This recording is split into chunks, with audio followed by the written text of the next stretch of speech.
just you get to choose. Right? Like here's the scenario. The environment gives us something which can be perceived as negative, can be perceived as not working, can be perceived as problematic. The world's ending. So we get to choose to see it like that, or we get to choose to see it as an opportunity. So clearly that it's my responsibility now to do that for other people. If I have information and, other people's success is my success and vice versa. Because you know what? Like, the challenges or the roadblocks are the journey themselves. There's no big things. It's all little things compounding on top of each other.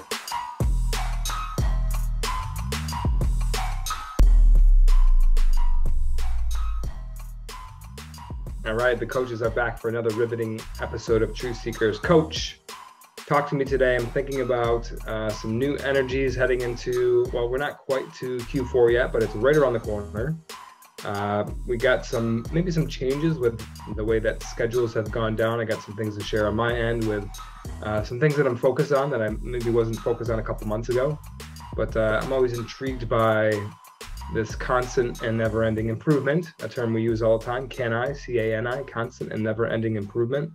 And it just, it means different things throughout the year. So we could have sat here January 1st, 2022, and tried to guess what that could have been 9 months later, but here we sit. Is it what you thought it'd be? And regardless of that answer, like what is it? What are you focused on most improving right now? We're back, baby. Well, as we record this, it's the day after the Labor Day weekend, after Labor Day, and I find this time of the year super intriguing. So, seasonally, for me, my business, it's been the last few months, 6 weeks, 2 months maybe, of really intentionally slowing down, trimming the bushes, if you will, on the business, make sure that my time is really intentional. Because I got to my limit. I got to my limiter, if you will, and rather than having that space in there, I was getting more reactive rather than intentional. So been dialing it in, and then which go slow, go slower, go faster. And then, but also the other side of it, because of the timing of the year now, I find it really important. Like I said, very intriguing time of the year because we've got 1 month left of the quarter, and then we've got Q4, which is not only just another quarter, it's the last quarter of the year. And not only that, it's also packed with it's backloaded with a bunch of seasonal holiday situations. Q4 is traditionally good in a lot of businesses. And so I call this slingshot time. So important to nail September so you can nail Q4, and you've got to front load Q4. You've got to say basically the year is done by Thanksgiving. In my house, it's by Halloween, by the way, but that's a different story. Because I've got so many birthdays that are stacked after that. But you basically say I've got to be done by Thanksgiving. And I've got to use December to plan to really make sure that the next year is all about where you want it to be. Essentially what I'm saying is if you don't win September, you're screwed for the following year.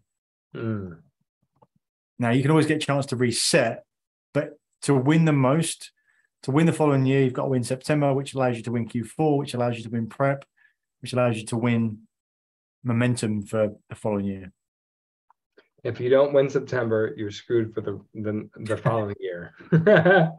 I think that's so important to take a pause and analyze. So what you're saying is Q4 has to be successful so that the whole next year can be successful, right? We could say Q1 of next year, but if you're not successful in Q1, right, that sets you back. That's your point.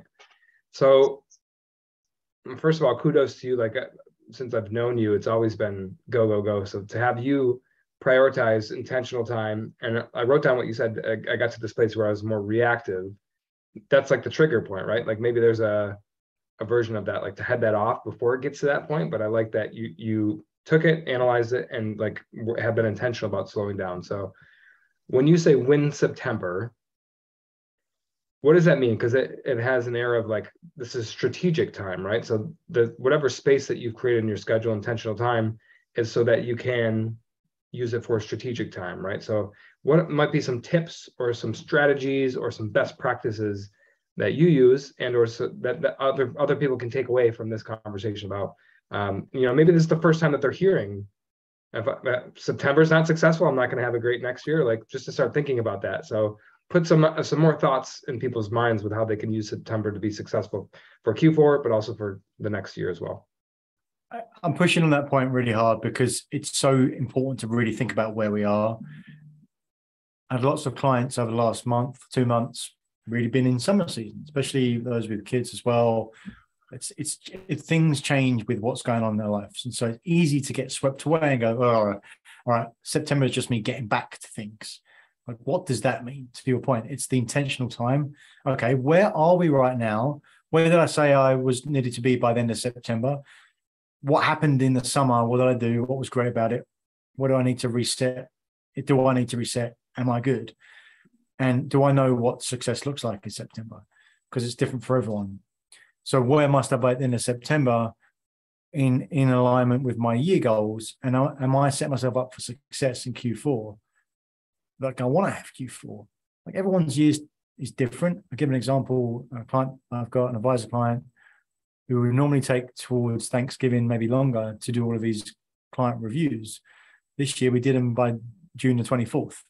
Essentially got 2 quarters of stuff where he's got a completely different approach than he would normally have. So everyone's different in what it is, but it's a great check-in time. It's the most important to really ask yourself, okay, cool. I've got a month, let's say, to really make sure that I'm aligned with where I wanted to be by the end of the year. What must I do to win this month? Am I on track? And then what, if anything, needs to change for the last quarter to make sure I can win? And we're assuming that the year ends at Thanksgiving in the US because that gives us the space. You know, the opposite version of this is in my old corporate career, where it would get to March and people would say, all right, let's do our planning for the year, meaning the current year. It's like, hang on, it's March. We've already missed a quarter pretty much. What? This is ridiculous. And then the narrative will be, yes, it is ridiculous, but we should do it anyway.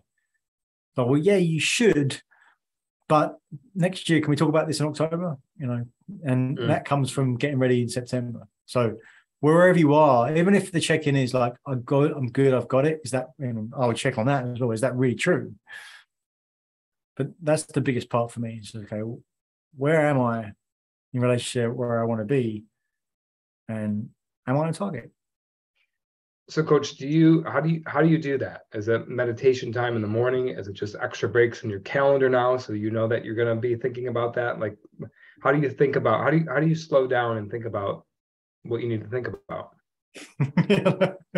It's a bizarre place, right? Like, with this awareness concept, right? There's a lot around like meditation, journaling, space, doing this. Mm-hmm. It's a weird thing with awareness. Like, you don't know. Like, how do I, if the tendency is to be distracted and not be aware, is the thing itself is the problem. How do I make sure that I'm aware? Yeah. But it just takes as much intention as you can of stacking the deck in your favor through the things that you can do in your life. And like you said earlier, there's some cues to recognize. If you don't feel good, that's not how it's supposed to be. It's not just the way it is. Look at what you're actually doing on a day-to-day basis. What don't you like doing? How full are you? How much space have you got just to have space sake? And start to trim down if there's not enough space. And if you can legitimately say, look at my calendar, hey, the season I am in right now is delivery and I need to be running this fast. If you can put out on a heart and say that I'm good, all right. But also know that when is the time that it's not going to be like that, to give yourself that space. And as quite the other day, you should be a space where you can say no to doing coffee meetings and still have an uncluttered schedule. Like, meaning you don't say no to coffee meetings because I'm just too busy. You say no because you're protecting the fact that you're uncluttered.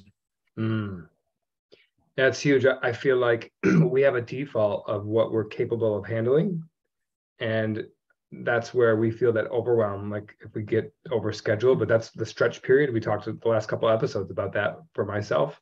But the reverse is true too, right? If we're in a sweet spot and we like our schedule, but it feels like we're not doing enough, we'll just fill it up with unintentional things. So what you're saying is, even if you have that space in the schedule. You don't have to fill it up, but like that's the intentional time maybe that is needed for what we're talking about in this conversation.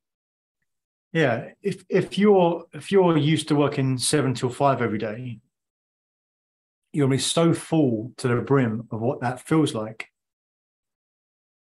Someone might say to you, well, if you had that time in the morning, what would you do with it? I have no idea. So why do I need it? Why might I change? I've got nothing else to put in there. Because how could you? Because you're only used to doing that same thing.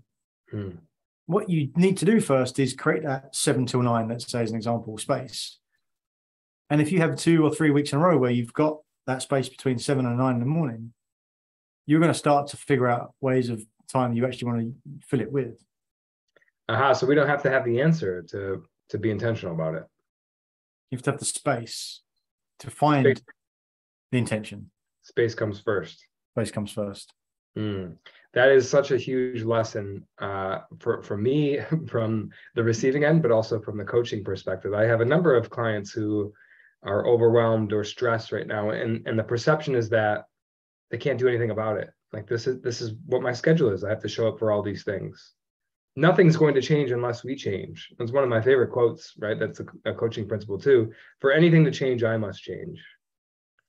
And like, I love what you said about the feeling. The first check is checking in. If I don't feel good, something's wrong. I have to change something. You're supposed to feel good.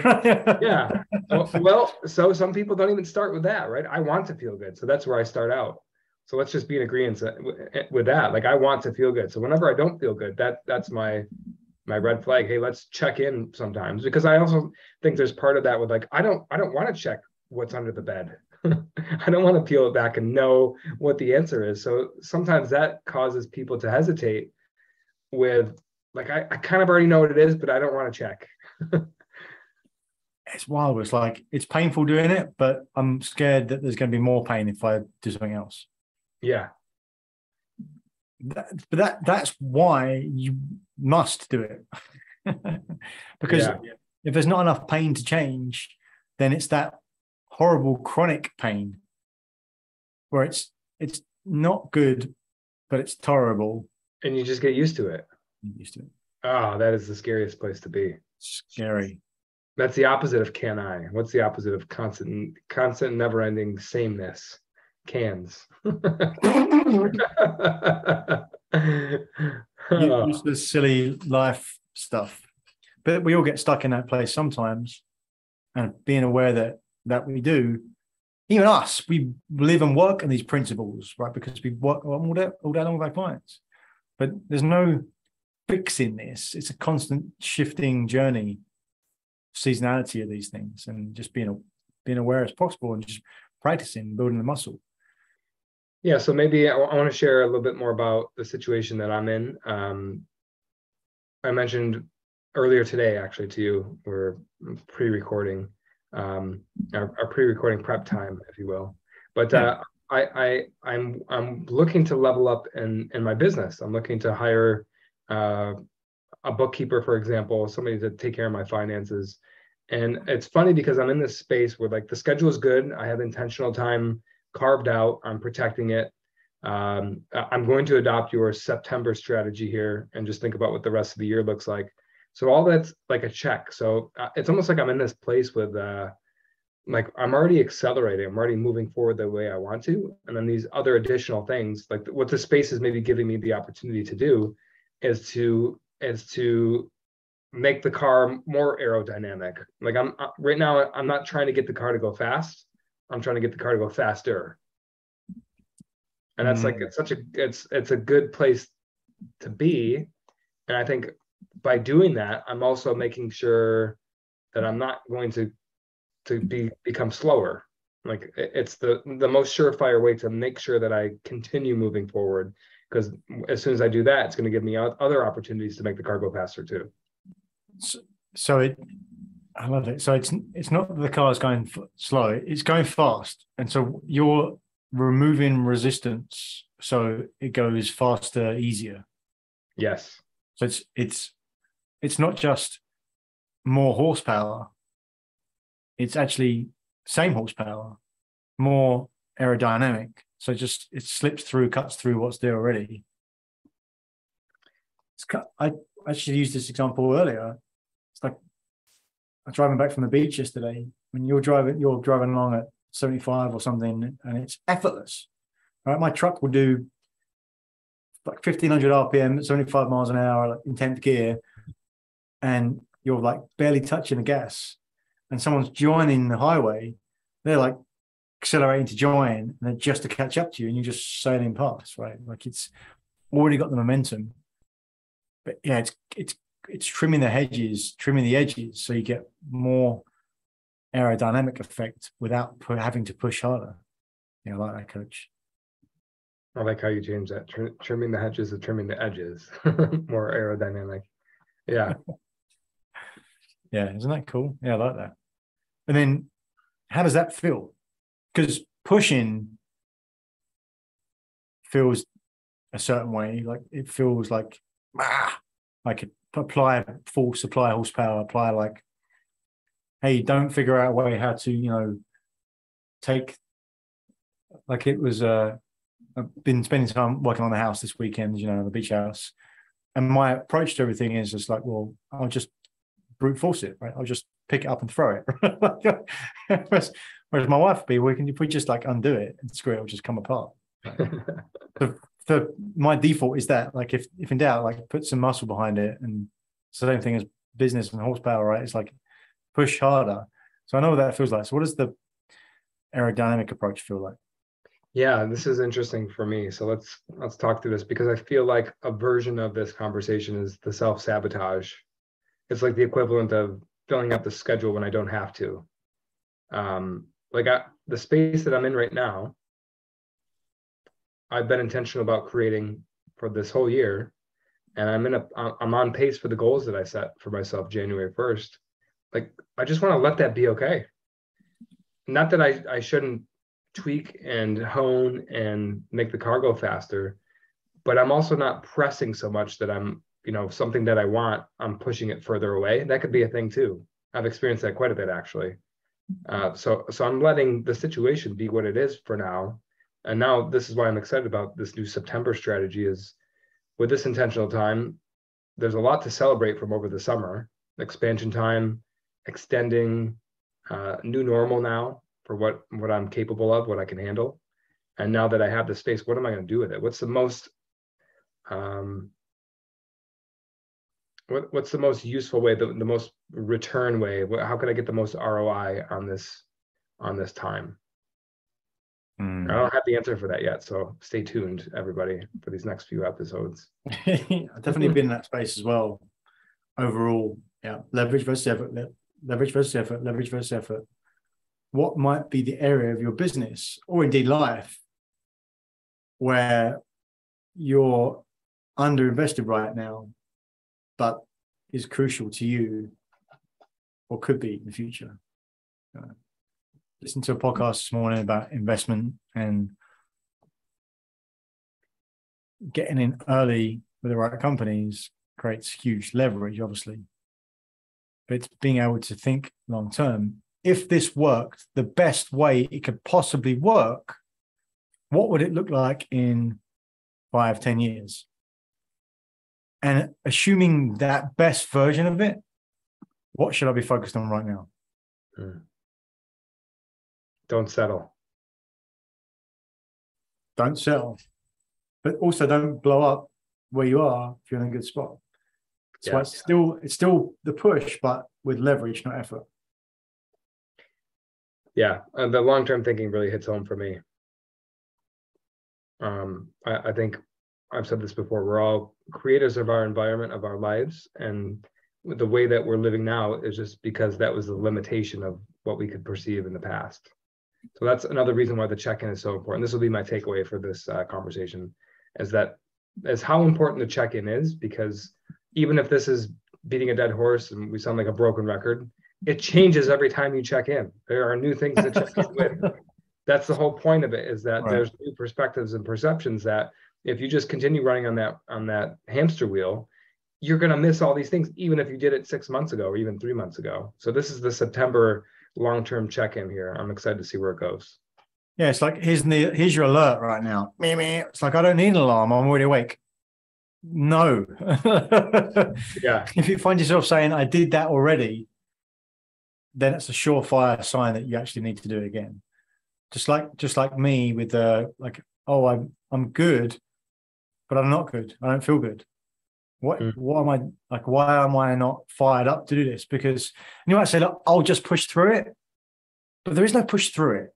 Because what happens is you're going to end up in a worse position because all the things that you're setting up that you get to do, you don't want to not do because you want to just push through the other side. You'll end up ruining anyway. They won't be there anymore. It's like trying to push on a relationship, whether that's a business relationship, personal relationship, going, I want to make it something. It will be or it won't be. If you push it, you'll push it out. Again, it comes back to focus on what you can control and just letting go of what happens. If you live your life with, I don't care what happens, that will feel good. Everything will feel good. There's nothing that can touch you then. Doesn't mean, but and also doesn't mean you shouldn't have intention. Right. But the best way, we know all suffering comes from attachment to the outcome. So. Awesome stuff, Coach. Absolutely. Onwards and upwards. We'll see you next time on Truth Seekers. Thank you for watching another episode of Truth Seekers. We appreciate your interaction. So please comment, like, subscribe to YouTube, Apple Podcasts, or Spotify, wherever you get your podcasts. And if you want more, check out some of our links. Links to our masterclass, The Achiever's Mindset, and come join our LinkedIn group. And what do you want to see more of? Remember, we're here to share the simple secrets of successful. So help us do that. What do you want to see? What do you want to see more of? Thanks, and see you again next time.